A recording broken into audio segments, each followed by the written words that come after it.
so far and how they've been performing. People will be keeping an eye on the markets, obviously, and there's been a lot happening already. You've got the US election speculation. I mean, obviously the US Senate, which way that's going to go. Also in the UK, a new lockdown, and all of these things make us think, well, okay, what's been happening with specific stocks? And what I've put up on here is just to show you, I've ranked it by the last couple of days. So basically the year to date and performance. You've got companies like Entain, which is in gambling, which is already up 25%. Sorry, 22%. And obviously the speculation that there'll be more American takeovers of UK gambling companies. You've got some of the gold mining companies, which have been the best performers to date. I guess as we think there's a rollout with the vaccine, it means that there's more growth. But which of these individual stocks might one look at? There's AstraZeneca, for instance. Is it too late? Is it worth getting into? Or Ocado? We're back to a full lockdown, at least for about 7 weeks in the UK. So there's going to be more use of those. Morrisons and the supermarkets. Well, how might we look at those? And the print's a little bit small there. I will not only go through the individual stocks that you can see there, but I'll probably just go through, a bit easier to see on the screen, a few more things and the criteria that I tend to look at with these things as well. Okay, ask me any questions on this as I'm here and as we're chatting and going through. So let me just give you an overview. What I've done is I've looked at the ones in the last couple of days and what the performance has been. Like I said, I've ranked the FTSE 100 by performance. With a view to, well, which might look interesting. I've then ranked them also by their stock valuation. In other words, what's the share price compared to the profits a company makes. So you take all the profits, you divide it by the number of shares to get an idea of what some of you will know as the price earnings ratio or value of a company. You know, is it too expensive or cheap? I've ranked it by revenue growth, cash flow growth, those kind of factors, numbers which you can find in all sorts of tools and stuff. But, you know, we want to look at, for instance, what are the brokers saying? What kind of average target price do they have? This is an example with Polymetal that I've given. And if it reached that target, what kind of return might there be? That's not the only thing that somebody would want to look at with the stock so far this year, because analysts can be over optimistic. In fact, they often are. Equally, we know that just because the company is undervalued, again, giving this as an example, there might be a good reason it is. It might not be growing fast enough, for instance, might be a reason. So we want to have a look at that. We want to see if they're paying dividends, and we want to see if they're able to generate cash on the capital that they're investing. Because, as you know, with lockdown in particular, the ability to generate cash is especially well valued. So how does that look, actually, if you put that all into a table and a spreadsheet? And that's what I've done here. Like I said, ask me any questions as I progress through this. What does it look like? Well, on the whole, I want companies which have also met other criteria. I don't want them to be too volatile, because if I'm looking at investments in a year which is already going to bring volatility, then I really want to try and keep that volatility level, the movement of their share price, below about 20% volatility. Okay, it's a rough and ready number. It's one that I particularly like. If I was putting it all together, and then I started ranking these just purely by which ones are rating, getting some of the best valuations and so on so far, and also are not doing too badly over the last few months. In other words, lockdown, COVID hasn't harmed them too much. Then I've got a building materials and fixtures company. Okay, I guess people staying at home and they're starting to do it. I've got ImperialBrands up there. There's Polymetal I just described. There's Admiral, the insurance company, and the brokers up there, which is also ranked highly. However, I'm not going to put ImperialBrands in there because I said one of the things that I don't like is companies which on average don't produce a good, strong return for the volatility. And that's what this measure here does. Sortina, I'm not going to go into all the jargon, but it's just to let you know, there isn't one criteria alone. There is valuation, growth, income, momentum, cash flow, average returns, volatility. There are all of these factors, let alone a good news story always helps as well. So yes, there are some names, but in actual fact, they're relatively few. There's only 3 which rank in my top 3. And one of them, as I said, in terms of the risk and the returns I get, is too low ranking. So ImperialBrands doesn't. CRH and Polymetal, I'd be willing to have a more detailed look at. I'm going to do a separate video on something like AstraZeneca later on. But, you know, it's one which people have mentioned. And if I go through some of the more popular ones, and I will go through AstraZeneca for you at the moment. And people say, well, isn't it too late? It's not that it's too late. That's the problem. It's had a nice little run up in actual fact, well before COVID. The real question had become with something like AstraZeneca is why hadn't it risen more? I mean, it's at the same price it was when the whole shebang happened with COVID. So last March, we're pretty much at last March's levels. So you might say, well, in that case, Alpesh, surely it's undervalued at these levels. And in actual fact, there's an argument to be made that I'm afraid it's not undervalued either. So in the last 2 weeks, it's down, anyway, it's flat. It's a little bit overvalued, if anything else. Cash flow hasn't been great. Maybe part of the problem with some of these big pharmaceuticals is they have to spend millions, hundreds of millions on the investigation of the therapeutics, and so that's what can drag the price down a bit. So I'm afraid it's not one which I'm going to naturally turn to and say, yeah, what an obvious one.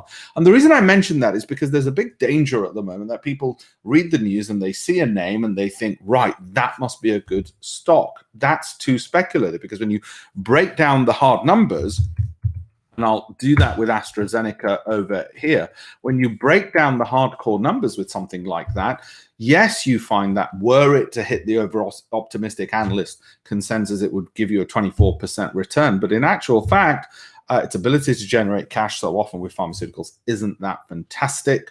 And over a long period of time, it doesn't actually beat, and you can see it up here, its sector very often, or the FTSE. It's only done it over the last couple of years where it's been a little bit of an outperformer. So I'm afraid it's not going to be one of the ones where I would say, oh, yes, it's an obvious no-brainer in that case. And the reason I mention it, like I said, the reason I want to mention that one is because it's very popular. Other ones are IAG. Now, this is, again, is something which a lot of people start speculating because they think, oh, airlines, surely they're beaten down so much, we should look at the airline sector. And in fact, yes, you're right, it's beaten down, but you really are asking for trouble speculating in it, because whilst you could argue it's at 150, which is the lowest it's been since, it's at 2002 levels, and Alpesh, it's at 2002 levels, and when it's hit those levels before, it's doubled up within a couple of years. On the whole, most people aren't willing to wait those 2 or 3 years that it would take, and it really is speculation of a bounce up. Yes, they've received some government funding. So you've got to put this in the higher risk category and say, look, it might double my money, but equally it could just stay at these dead cat levels, and that's what you're looking at with an IAG or a BP. A popular one is Lloyd's, or a Rolls-Royce is another popular one in the list, and they're all very similar in that regard. They've been beaten down because of COVID. They're at multi-year lows, in this case 200. Yes, it could double, at 100. Yes, it could go up to 200, because in the past when it's been at 100, every single time it's managed to go back to 200, but it's equally also, when it's been 100, gone even lower and gone down 75% from there.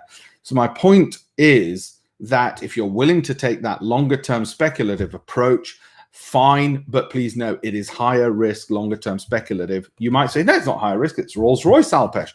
After all, how can that possibly be higher risk? It's in the same category as the Lloyd's Bank. You're right. What I'm talking about by high risk is not that the company will go bust, but that it will end up staying at these levels for a prolonged period of time, so your money gets tied up for a while. Again, with those types of companies which are very popular, AstraZeneca, Lloyd's, IAG, Rolls-Royce, the thinking ought to be and has to be that you'll have to wait for it to double. If it doesn't, you're going to be stuck in there for a prolonged period of time. Yes, Lloyd's is unlikely to go bust, but you're going to be stuck in there for a prolonged period of time. They'll fall into that category. Whoops. If I go back to the individual stocks, again, which are the numbers and which ones come higher? It's the ones with the higher cash flow attract me, with good valuation growth. So yeah, Rightmove is up there. Are there any warnings I'd have about Rightmove with the ridiculous levels? Well, it's been over the last 6 months 17% up, but it's taken a bit of a breather. Would I want to get in on the basis it's going to go higher? The valuation isn't putting me off, actually. Another one right up there in terms of, if we're talking about what's generating cash flow for a while, if I give you another one, if you look at something like Auto Trader, again, it doesn't normally make sense because you think, who the hell's buying cars? They're not even able to go anywhere. but maybe people are advertising to get rid of them because it's actually had not a bad run up for the last few months, and it's given you a 10-20% return over that, well, 15% over 6 months. Let's put that to one side. Let's just look at ones which are generating really strong positive returns and low volatility. Well, London Stock Exchange is up there, but in terms of valuation and growth, it doesn't give me a high rating. A bit better is Hikma Pharmaceuticals, one mentioned over and over again, and a very popular amongst people is Scottish Mortgage Investment Trust as well. So let's look at Hikma. Jay, I'll have a look at that one in a second.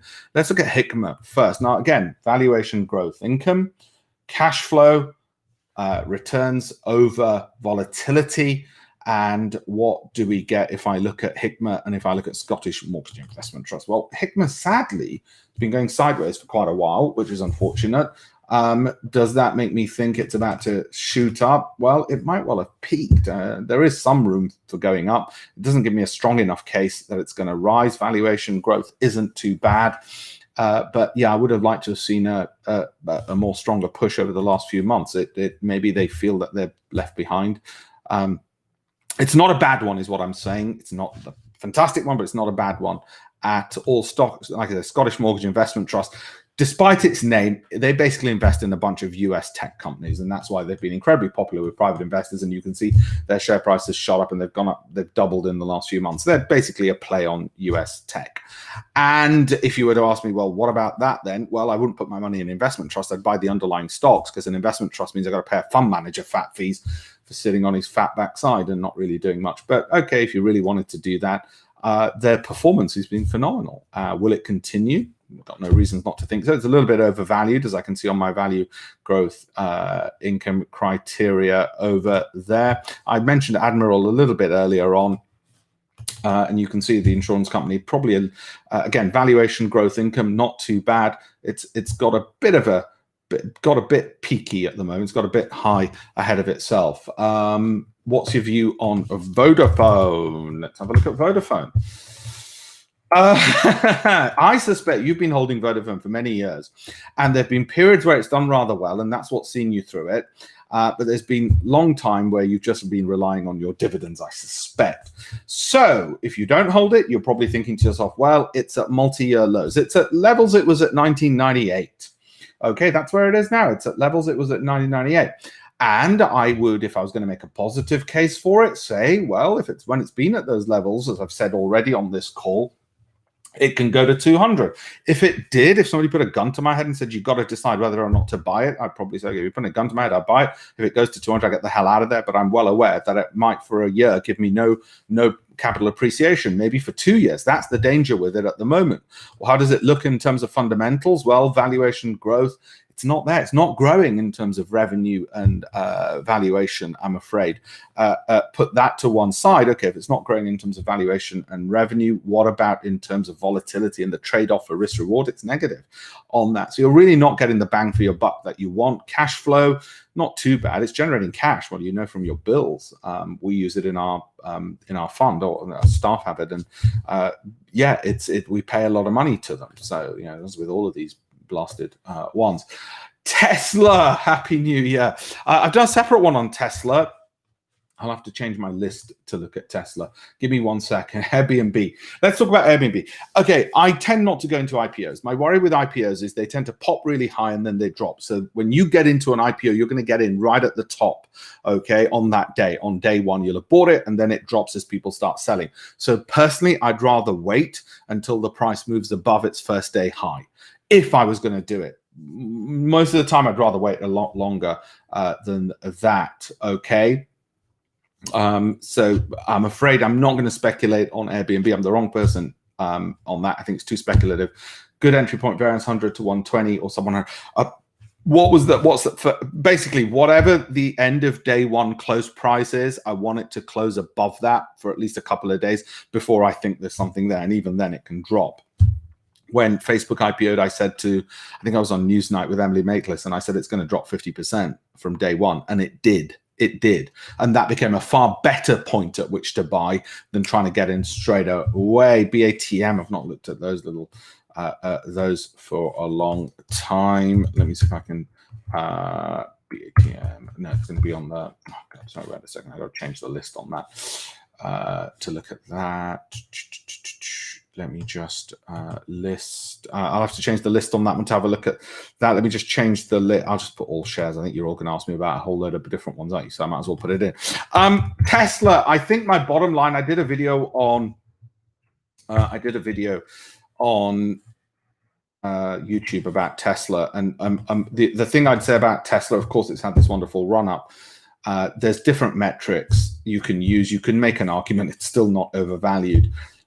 So I'm going to put that in the speculation category. For most people, they're going to buy it because they've got a fear of missing out. If you've got in already, congratulations. But if you've got a fear of missing out, get in. But be aware that look, I could make a case why it could drop.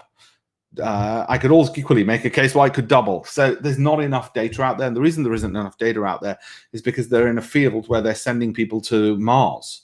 How the hell do you expect me to get data on the potential life-changing capabilities of that? So yes, there's a bunch of people who hate it and there's people who love it. I'm not getting into that battle. What I'd say is if you've got a fear of missing out, then pay the price, not for the stock, but to alleviate your fear of missing out in that one is what I'd end up having to say, I'm afraid, for that. But there is nobody on this planet who could give you a simple answer and say, oh yeah, it's obvious because they're doing all this wonderful thing. I could equally make the case why they're overvalued. I think they're still the most shorted stock on the market. So I think you've just got to do it for psychological reasons. TMCS. I didn't plan to do this way. TMSC. Sorry, none of this is financial advice, I better say to you. Taiwan Semiconductor, yeah. None of this. Oh, I haven't got that come up on my shares for some reason. Sorry, I don't know why it's not coming up on my system. BATM Advancement. It's been a while since I've mentioned it. It's come off quite a bit, and I suspect you're feeling a bit of pain at the moment with BATM, aren't you? Because you've had a really great run up, and it's come off, and you're now probably trying to decide, what do I do? I have a very simple rule when this happens, and this sometimes does happen to all of us. We get a nice bumper profit, so we double our money, as is what's happening. You've almost quadrupled it, but let's say you doubled it.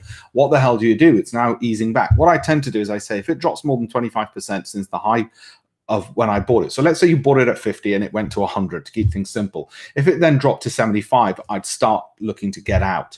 You might say, well, would you get out a bit sooner? Possibly. You might equally say, well, what if it shoots back up again? Well, that's a different decision, but I want to keep some of the profits in my pocket as well.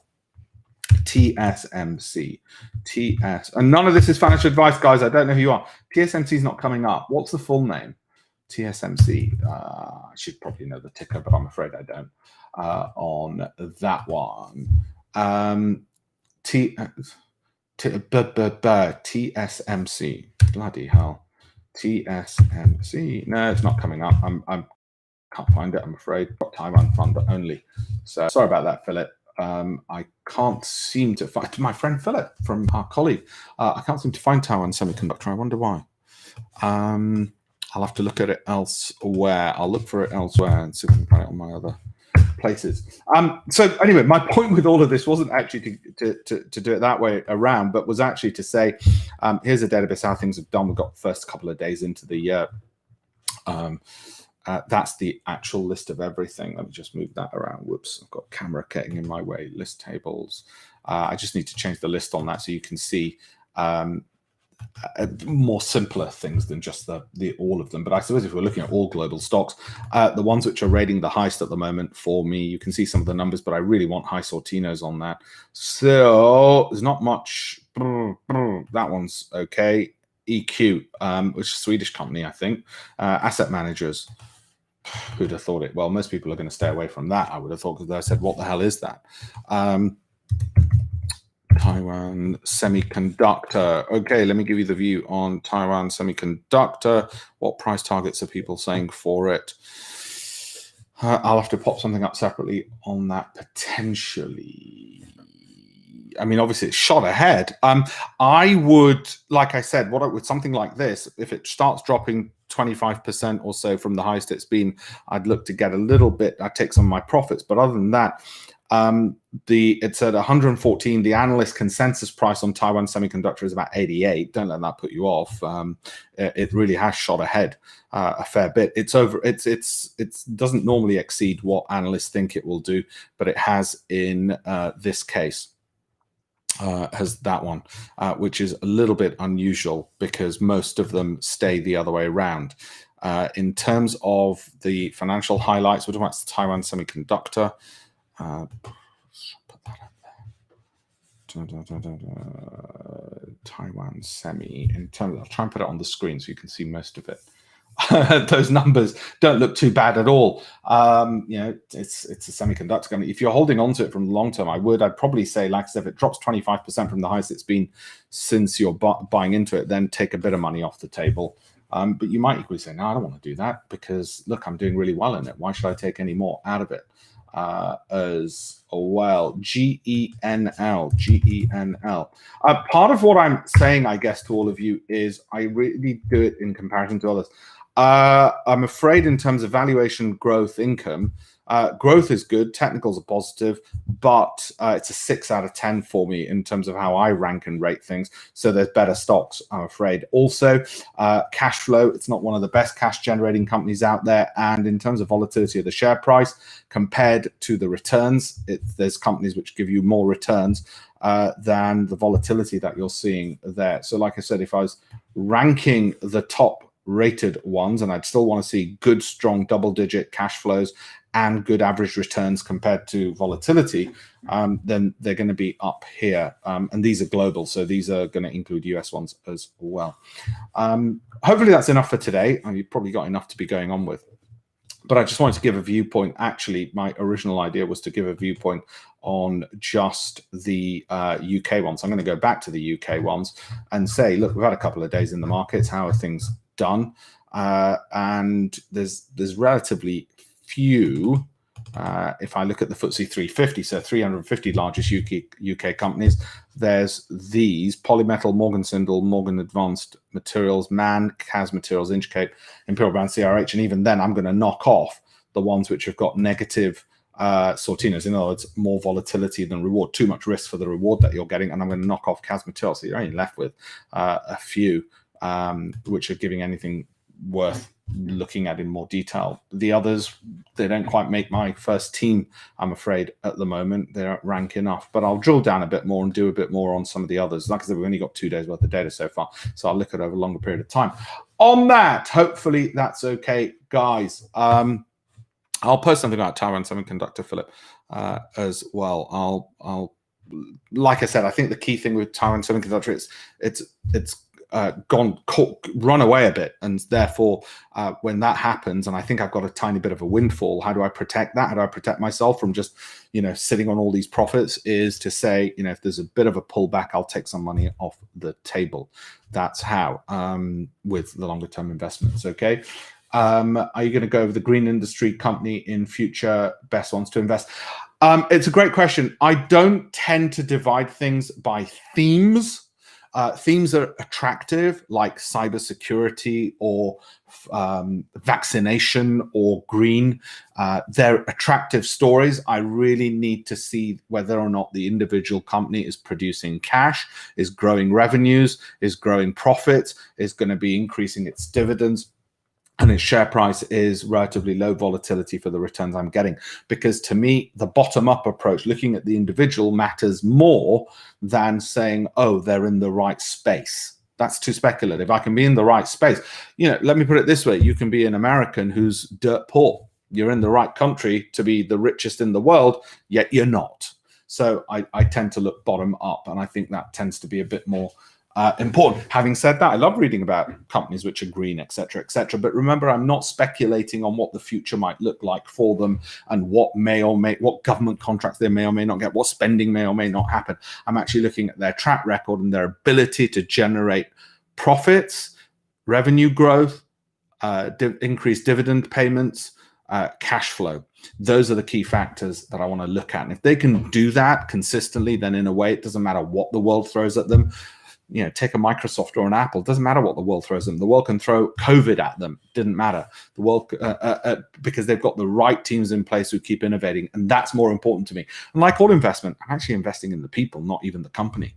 And those people can turn anything around. Okay, so that's just hopefully gives you some more of the thought processes on what I look at, and also why I don't look at stories and headlines and get tracked away with that. Because look, this is 350 companies. I'm not going to pick out of 350. I'm going to pick out of 9,000 global companies. And out of those 350 companies, you know, one might, if you looked at it in isolation, would look really interesting. Oh, you know, pharmaceuticals company, like I said, AstraZeneca or whatever, or, you know, I don't know, IG Group. You might say people sitting at home getting bored. They're all going to be spread betting or something. And indeed, it's sort of shot ahead. But when you compare it to others, the volatility you're getting, it is a relative thing, like picking a football team. You want to say, well, who's good compared to somebody else? Okay, guys, hopefully that was helpful. I'll do more of these. Feel free to send in any more questions, and I'll know what to answer for next time as well. Hope you found that helpful. Thanks for being on. Thank you all.